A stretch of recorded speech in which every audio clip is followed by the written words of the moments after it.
permet de survivre.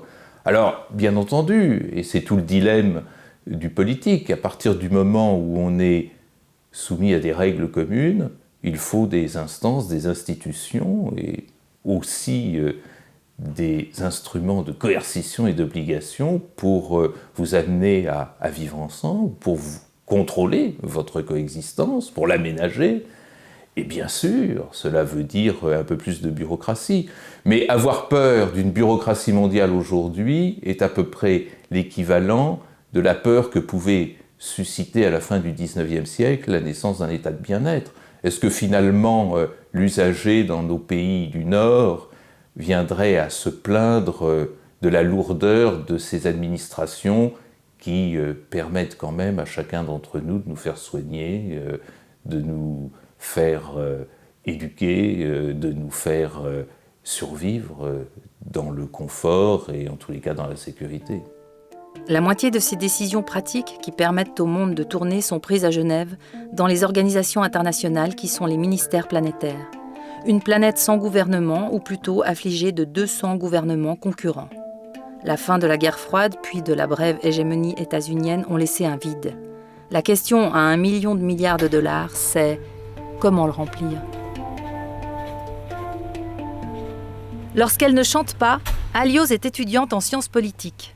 C'est son avenir et celui de milliards de jeunes comme elle qui se jouent dans ces enceintes internationales. Les gouvernements nationaux n'en parlent guère. Seraient-ils jaloux de leurs prérogatives ? Serait-ce pour rester numéro 1 dans leurs capitales respectives qu'ils mettent aussi peu d'empressement à développer des solutions démocratiques globales ? En attendant, la coordination est assurée tant bien que mal par le CEB, le Chief Executive Board. Embryon de Conseil des ministres, il rassemble les chefs des 26 organisations gouvernementales mondiales onusiennes et non onusiennes et refuse toutes les caméras. Assoupi, le CEB s'est réveillé pour faire face à la crise alimentaire sous la pression conjuguée de l'AMI et Somavia, deux socialistes pragmatiques et visionnaires soutenus par la ministre suisse des Affaires étrangères, Micheline Calmiret. Aucun pays n'a plus d'un représentant à ce niveau, sauf les États-Unis et la France, qui en comptent chacun 4. Un hasard qui doit beaucoup aux différents groupes de pression francophones et anglophones, même si, en principe, lors de leur prise de poste, les fonctionnaires prêtent serment de servir les intérêts de tous et non ceux de leur pays. À noter, le représentant saoudien est une saoudienne. Plus important, l'Asie est sous-représentée, ce qui pourrait être dû à la taille de ses principaux États. Plus d'1 milliard d'habitants, mais une seule voix par État. Là où l'Afrique et l'Europe comptent chacune des dizaines d'États, donc de voix. 9 de ces organisations ont leur siège en Suisse, sans compter l'ONU à Genève. 5 aux États-Unis, 3 à Rome et à Vienne, 2 à Nairobi, 1 à Londres, à Madrid et en Jordanie. Le CEB se réunit 2 fois par an, alternativement en Suisse et aux États-Unis. C'est très peu pour un conseil des ministres. Une téléconférence mensuelle ne serait pas du luxe. En attendant, la concentration des organisations à Genève stimule les synergies à tous les échelons. Elle décloisonne les expertises et facilite l'élaboration d'une pensée commune. Moi, je crois qu'on a besoin d'une modification radicale de la gouvernance mondiale. Ça, c'est une évidence. S'il y a cette crise financière, c'est parce qu'il y avait quelqu'un qui était endormi au volant. C'est évident. Pour pas mal de gens. Donc, on doit passer de ce système tout à fait sectorialisé à un système qui est un instrument beaucoup plus intégré. On fait beaucoup entre les organisations, mais au fond, c'est un problème des gouvernements. Ils doivent décider que ce qu'ils disent au Fonds monétaire, à la Banque mondiale, à l'OMC, à l'OIT est coordonné dans leur politique. Et je crois que ça, c'est le grand défi. Les gouvernements ne sont pas encore en mesure d'assurer cette cohérence interne dans leurs actions dans les organismes internationaux. La solution de facilité serait d'en rester aux États-nations, en dépit des risques, en confiant les clés du monde à un nouveau leadership. Les gouvernements sont pour, surtout les plus gros. We maintain that all countries, big and small, strong and weak, rich and poor, are equal, and we respect the right of people of all countries to independently choose their own development path.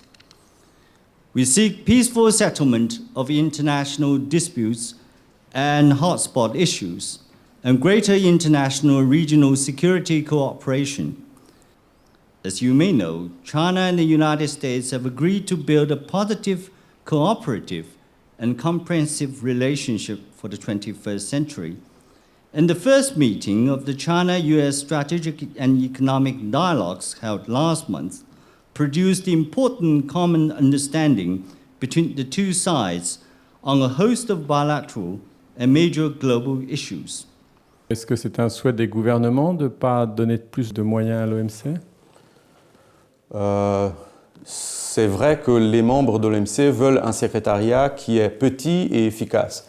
Et tant que le secrétariat arrive à apporter aux membres les services qui leur satisfaisent, ils ne sont pas d'accord d'augmenter les postes au secrétariat. On ne veut surtout pas que l'OMC devienne une grosse boîte avec des fonctionnaires qui sont un peu là à se promener dans le couloir. L'OMC veut garder elle-même d'ailleurs une certaine compétence, efficacité. Ce qu'on dit du secrétariat de l'OMC, c'est qu'il est beau et petit. Voilà. Personnellement, je pense qu'il faut une meilleure gouvernance. Je ne dirais pas plus de gouvernance. Il faut certainement, par rapport à la crise que nous connaissons dans tous les secteurs, peut-être aussi une meilleure réglementation, mais pas plus de réglementation. Il faut faire très attention de ne pas asphyxier le secteur privé. Une gouvernance plus équitable, en tout cas, pour laquelle l'OMC fait figure de prototype. Let me use my own country because that they can't hit me back. On Rwanda sitting one side and the US sitting on the other side and expect them to have the same leverage. No. But Rwanda in WTO will use a coalition of LDCs. They use strategic and natural coalitions. They will join strategic and national and natural coalitions, LDCs, African group, SCPs, and get the leverage that doesn't exist in bilateral forums. Get the leverage at multilateral level. And if anything, the current crisis proved how important it is to have a system of rules. Le système actuel est né de la Seconde Guerre mondiale et de la guerre froide. États-Unis, Chine, Russie, Grande-Bretagne et France, membres permanents du Conseil de sécurité, possèdent seuls un droit de veto à l'ONU. Premières puissances atomiques, ils représentaient à l'époque, colonies comprises, les 3/4 de l'humanité, et à peine un tiers aujourd'hui. Cette surreprésentation de certains peuples au travers de leur gouvernement n'est légitimée que par la force, une force ancienne, un peu obsolète et plus du tout équitable. Doser les origines géographiques et culturelles aux postes à responsabilité, c'est l'un des secrets de la cohésion de la Suisse, qui fête ce 1er août 718 années d'existence, en dépit de 4 langues nationales, mais avec le droit de référendum qui empêche l'exécutif de négliger qui que ce soit. Si nous revenons à des périodes où chacun essaye de privilégier contre l'autre ses propres intérêts, je suis persuadé que chacun sera perdant, et en particulier les pays émergents et les pays en voie de développement qui, plus que jamais, ont besoin de pouvoir vendre leurs produits à ceux qui accaparent encore un peu, il faut le dire, le pouvoir d'achat de la planète. Absolutely, I think we have to go that way, but that must be responsible people in an enhanced or enlightened democracy, because in a well-functioning democracy, you always take care of the minority. The winner does not take it all. Selon les sondages, 2/3 des habitants de la planète souhaitent un gouvernement mondial, à condition qu'il soit équitable. Ce qui n'est pas vraiment le cas du G8, ni même du G20, comme le rappelle le président de l'exécutif d'un petit village helvète de 400 000 habitants, néanmoins capitale du monde, devant le corps diplomatique. Notre pays s'est trouvé subitement à une place où il n'a pas l'habitude d'être, à savoir sur le banc des accusés. Le G20 lui est tombé dessus et lui a fait des reproches assez vifs. Une partie de ces reproches, je vous le dis à titre personnel, n'est pas infondée. La distinction entre l'évasion et la fraude fiscale est une opération jésuistique qui est assez difficile à défendre. En revanche, nous avons parfois, le peuple suisse particulièrement, pensé à une fable de La Fontaine qui dit en substance qu'on s'attaque généralement aux petits plutôt qu'aux grands, et nous n'avions pas l'impression d'être pire que certaines autres régions. Par équité, les citoyens votants helvétiques admettraient sans doute un accord international contre l'évasion fiscale, à condition qu'ils comprennent aussi les trusts et les paradis fiscaux contrôlés directement par les grandes puissances, le Delaware, les îles anglo-normandes ou Macao. Or, ils n'ont jamais été cités par le G20. En fait, on a laissé la finance mondiale aux commandes de la planète. Les 3 pouvoirs sont nationaux alors que l'argent n'a plus de frontières. Il ne s'agit pas de lui en remettre, ce qui briserait la croissance et développerait le chômage, mais de lui opposer des pouvoirs législatifs, exécutifs et judiciaires véritablement mondiaux.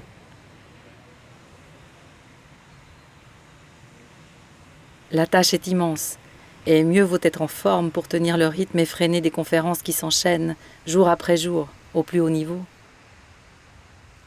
The Aid for Trade initiative has made good progress in the 3 years since its last launch.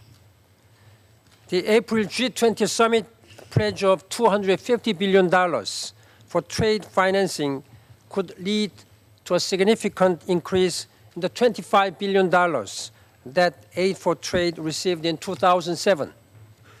I'm also pleased that a number of donor countries and agencies are steering aid toward policies and strategies that will bring practical contents to the initiative.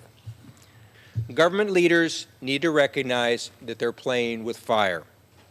Protectionism is particularly damaging to developing countries, especially those with weak fiscal positions and those that depend heavily on exports of a small number of products.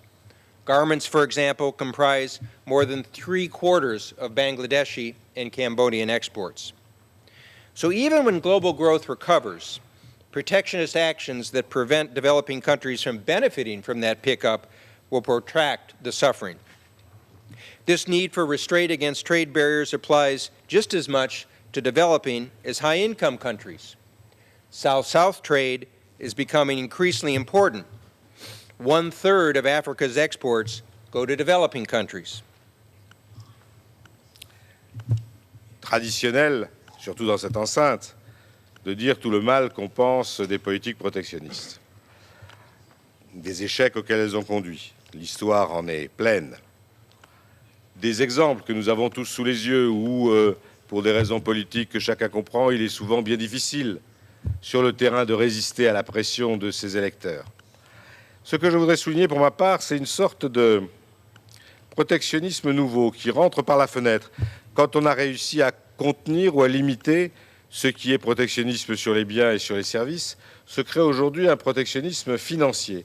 Et la façon dont la plupart des banques occidentales ont rapatrié leurs capitaux des pays en développement est une forme nouvelle du protectionnisme qui consiste à s'occuper de sa propre économie sans se préoccuper des dégâts que cela peut créer dans les autres économies et sans tenir compte des effets en retour que ça créera sur sa propre économie. J'ai en tête plusieurs pays développés dans lesquels des efforts assez importants ont été faits en ligne avec ce que je disais tout à l'heure sur la recapitalisation des banques et l'assainissement du système bancaire, et où le ministre des Finances, après avoir fait voter dans son Parlement des sommes relativement importantes pour recapitaliser ces banques, réunit ces banquiers pour leur dire « Écoutez, tout ça c'est bien gentil, mais cet argent, ça reste chez nous.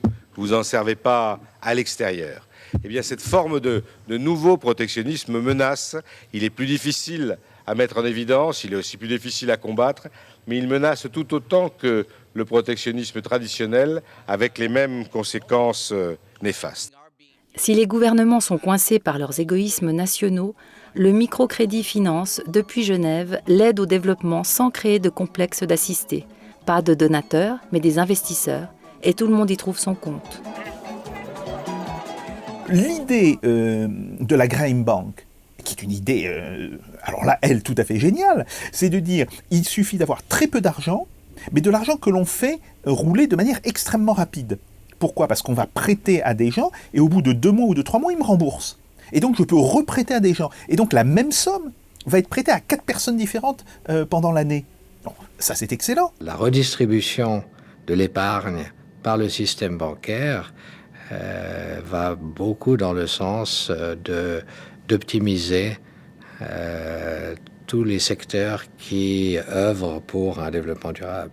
Donc je pense que là, son rôle, le rôle en tout cas de banque en tant qu'investisseur est tout à fait positif.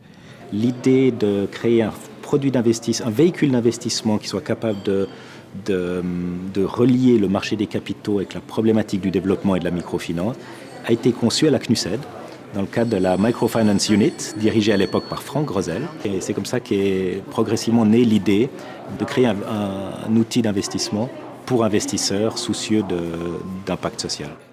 Il faut savoir que le microcrédit, si vous poussez ces taux d'intérêt sur une année, c'est des taux d'intérêt de 43% par an.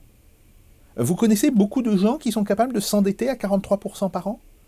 Le microcrédit n'a de sens que s'il finance des activités dont le délai de recoupement, c'est-à-dire le délai au bout duquel ces activités vont engendrer un profit, est extrêmement rapide, de l'ordre de 2 mois ou de 3 mois. Là, effectivement, le microcrédit peut servir et doit servir. Je pense que c'est assez normal, après 10 ans de croissance extrêmement importante, qu'il y ait quelques accidents qui restent marginaux et qui ne caractérisent pas du tout cette industrie, mais qui sont dus certainement à une croissance très rapide du secteur et au fait que les gens essayent de tricher parfois et détournent le microcrédit de sa vocation de financer l'économie réelle, une petite entreprise, une activité artisanale, le commerce, pour l'utiliser pour financer de l'acquisition de biens de consommation. En stimulant la consommation des ménages, le crédit a dopé la croissance des États-Unis et du monde. Mais même l'argent des planches à billets, il faut le rembourser. On s'aperçoit alors que l'endettement des ménages a masqué la stagnation des revenus de la classe moyenne au profit du petit pourcent de très très riches. Pourquoi a-t-on entre 50 et 60% de la population aux États-Unis, des proportions à peu près équivalentes en Grande-Bretagne, et des proportions un peu moindres mais quand même tout à fait significatives en Europe continentale, qui sont en train de devenir insolvables, ou qui sont sur le point de devenir insolvables. Et là, ça fait appel à un autre problème, c'est le problème de la répartition des revenus, et c'est toute la question de mesures égalitaires qui visent à éviter que des fractions relativement réduites de la population accumulent, comme on le voit aux États-Unis, des parts tout à fait importantes du revenu national. La main invisible des marchés est-elle socialiste ? Ce graphique tente à le prouver puisqu'à chaque fois qu'aux États-Unis, 1% de la population parvient à accumuler 20% des richesses, cela déclenche une crise mondiale. Le 1 pour 1000 d'hyper riches plafonnant à 8%.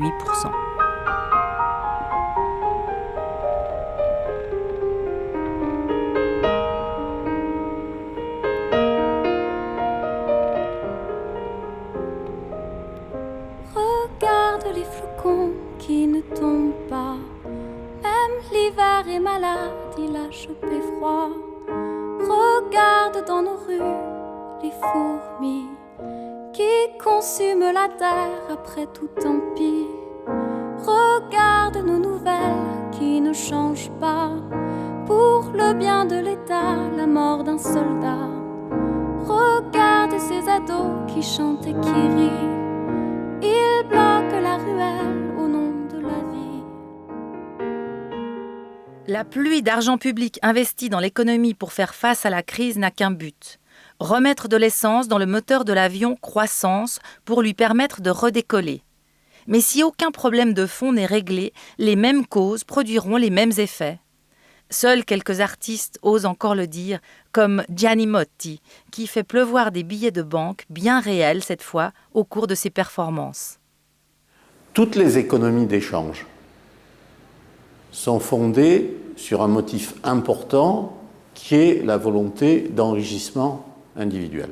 C'est vrai pour chacun de nous. On regarde salarié, on regarde notre feuille de paie et on demande davantage de salaire à l'employeur, au point d'ailleurs parfois de se mettre en grève pour l'obtenir. Actionnaire, on veut davantage de dividendes. Donc le désir d'enrichissement est quelque chose de naturel, de profond, de général, et c'est l'un des moteurs de l'économie d'échange, disons de l'économie de marché. Dans un certain nombre de cas, ces désirs d'enrichissement individuel qui sont naturels peuvent devenir des désirs de cupidité individuelle. Mais nous avons fabriqué, à travers la finance, à travers le système financier, à travers le système bancaire, des mécanismes, j'allais dire presque institutionnels, d'agrégation des cupidités individuelles. Donc c'est plus l'individu qui a envie de s'enrichir trop, c'est l'ensemble d'un système. Plus le système financier va nous entraîner par période dans des prospérités irrationnelles ou irraisonnées, et plus les réajustements vont être brutaux. Et donc, je pense que le travail que la société civile devrait essayer de faire, c'est de se demander pourquoi et comment, à l'intérieur du système financier, il y a ces agrégations de cupidité individuelle. Au lieu de cela, les altermondialistes font une fixation sur l'OMC. Comment vous envisagez de faire accepter